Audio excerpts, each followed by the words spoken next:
Hey everybody, it's Ryan. Today I'm going to do a quick demonstration of one of my favorite new pedals. It's the Mooer Slow Engine. It's a volume swell pedal, kind of similar to Boss's Slow Gear.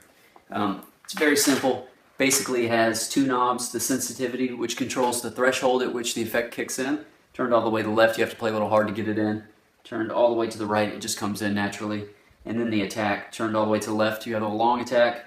All the way to the right, you have a very quick attack. I'm only going to do a couple settings since this is a micro review, but I've got this playing through a Mooer re-echo pedal. So let's start with the attack mid-range.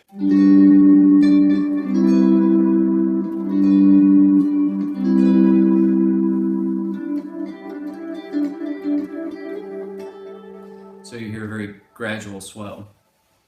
Turned all the way up.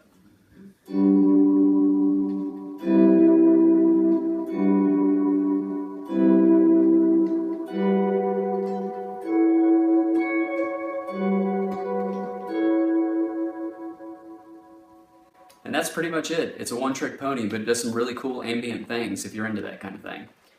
It's very economical. It comes in around $50, $60 if you get it used, and new is not too much more expensive than that. Stick around because I've got a video coming up of a song I'm writing where I use this pedal and I really focus and emphasize the effect. Thanks again for watching, and tune in next time when I review another micro pedal. It's going to be the Mooer re-echo. See you later.